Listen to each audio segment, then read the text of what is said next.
I was hoping Chuck would have some cool walk-up music for me, you know, like I saw those performers yesterday at Pride. Thus is not the case. Chuck, I still love you, though. Okay, I offer reflection on Christmas, song lyrics, and, God forbid, Cracker Barrel. I will tell you right now, I feel a lot of pressure. I mean, it's Pride Sunday. I have to do this right today of all days. So here we go. I've been to quite a few Pride events. I don't know, I've lost count, a lot. And going into yesterday here at this one in Grand Haven, it felt a little different, if I'm just being honest with you. I had some apprehension. Everyone I spoke to yesterday shared this thought. Everyone felt anxious leading up to it. I guess it's the things we've heard in the media, and it felt like there was this risk of something happening, that scary something. And it was easy to imagine what that could be.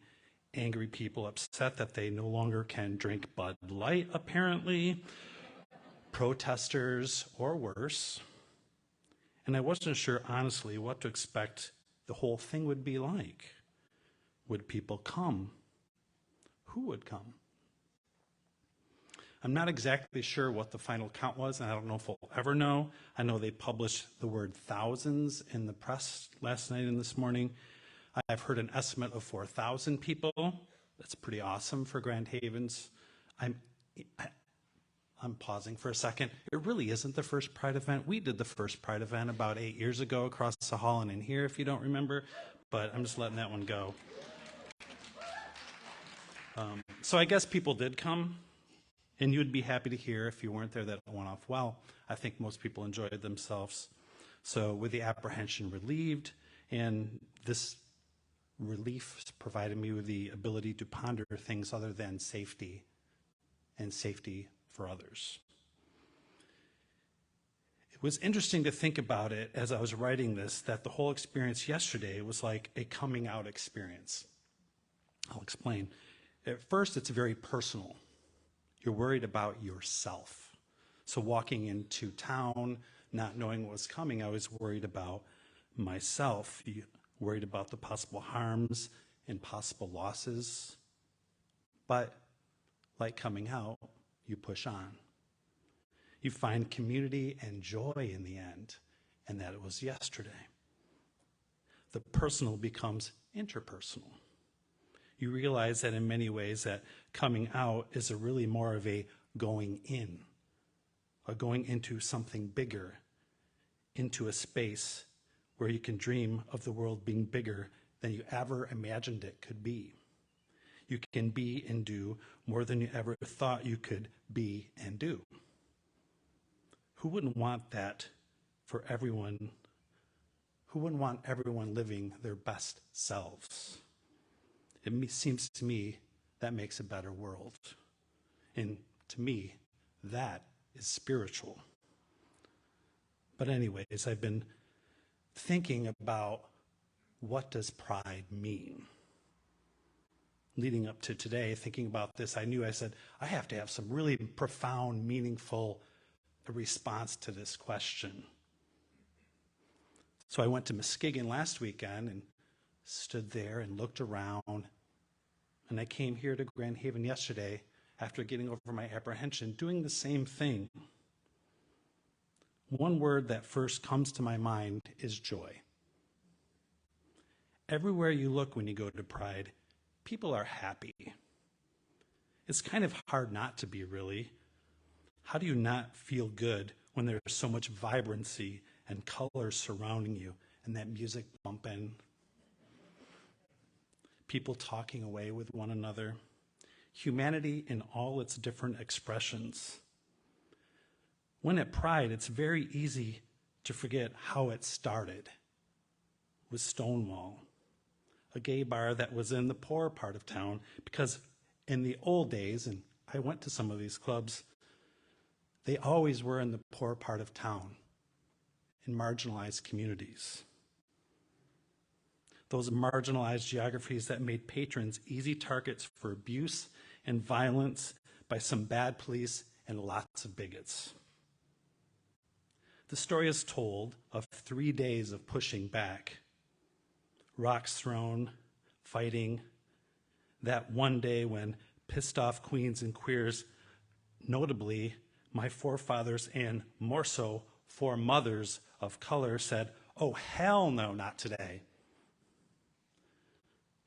One quick note here. It's personal. It seems to me like in all parts of society, and it's no different in the LGBTQ plus community, it is the women always doing the hard work. Just saying. So my fierce lesbian and queer sisters and allies, much love and thank you. We stand on your shoulders.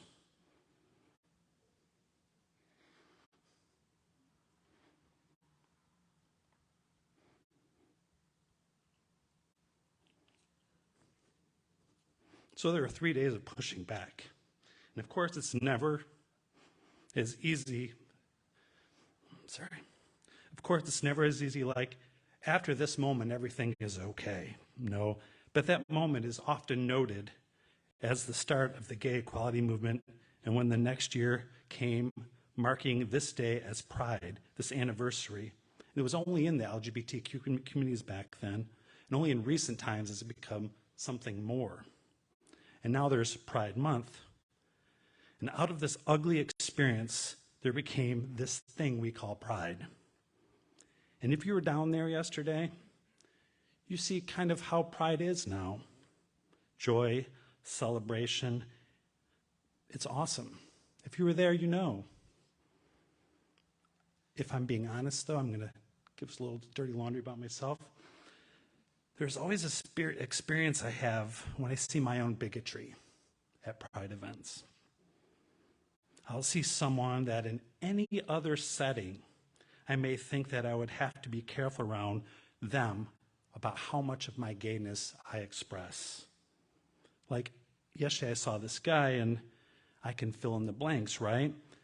I see maybe he's from some rural spot and I add in all these preconceived ideas I have about what that means and that they must obviously hate gay people. And then, oh, he has a pride shirt on. Maybe it's for his kids, maybe it's for himself, I don't know. But it's official at that moment, I am a jerk. And this gets me to Christmas. Look at that segue. I really think Pride Month is the new Christmas. And I can see this phrase getting sent out into the ethos. C3 claims Pride Month, the new Christmas. But let me explain. Like Christmas, how it started isn't at all how it's experienced now. Out of one thing, it has become something different. Christmas is a time of coming together in good spirits and togetherness, even when with people, family, you maybe do not normally connect with. And really, it's the same for Pride. Christmas is not just for the folks it was meant for originally, and Pride is the same. Christmas has turned into a commercial thing. Pride is the same. Christmas purists say things like, let's put Christ back in Christmas. And I wonder, and I bet there are gay pride purists who sit back and say, let's put the gay back in pride. But anyway, back to defining what pride is. I think when it comes down to it, it's pretty simple. Everyone is welcome. I will even say that, yes, even those dudes, and they were yesterday, and they're always dudes, that are at every Pride Fest with the religious pamphlets and asking if you want a quick chat. I hate to break it to you, but you are part of Pride.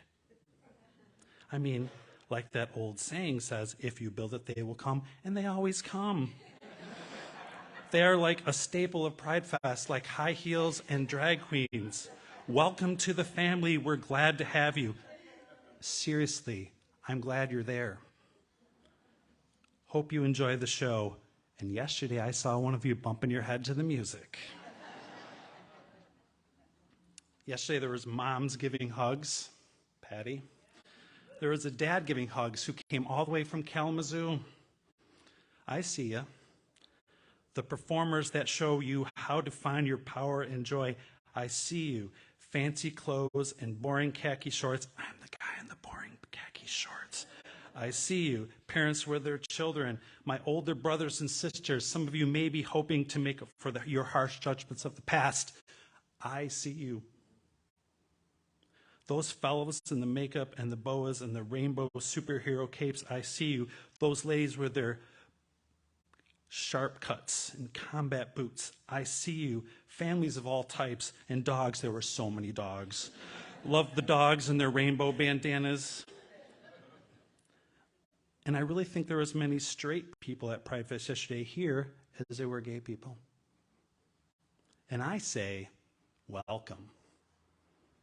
I think supporting Pride is saying something when maybe it's hard to figure out what to say. You just go. And I'm here for it, here for everyone being there, because it's always good to remember that celebrating, including, does not mean excluding, contrary to some opinion of some folks who maybe meet one time a month down in a building, a government building.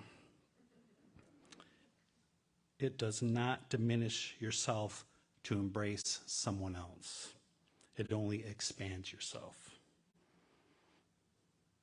As some of you know, there was a planned Pride version of the musical Fountain for last night. It's all a bit murky about why it was canceled. I think it could be easier for me to get the angry mob fired up and let's go storm the castle. But I don't have that energy now, and the good vibes have won for the day. For now, at least, Grand Haven seems like a space for everyone. So apparently, there were some lyrics in a Lady Gaga song, Born This Way, that were called out as a reason why they canceled the special fountain. One last diversion. I have always felt the musical fountain was totally gay.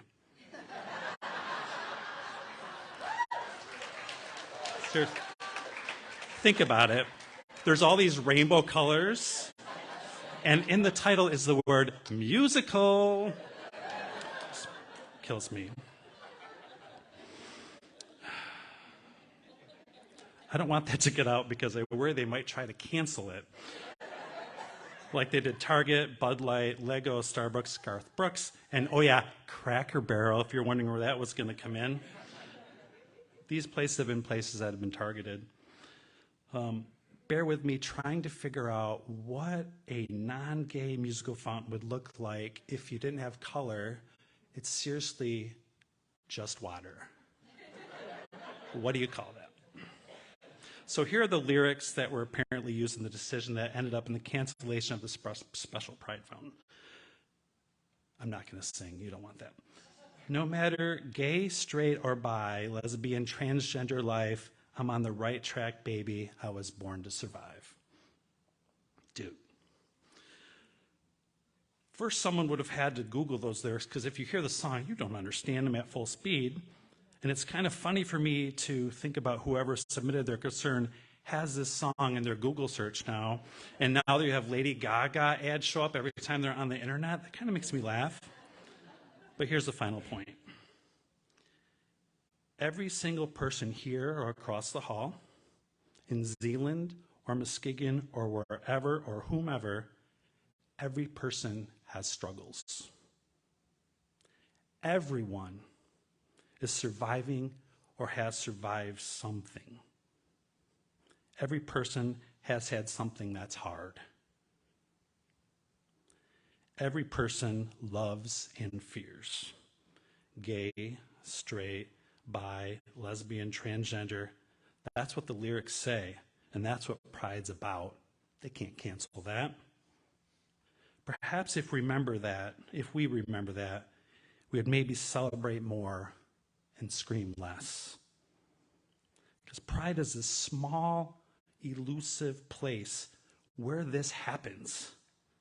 And I am so grateful for even that small respite in the storm.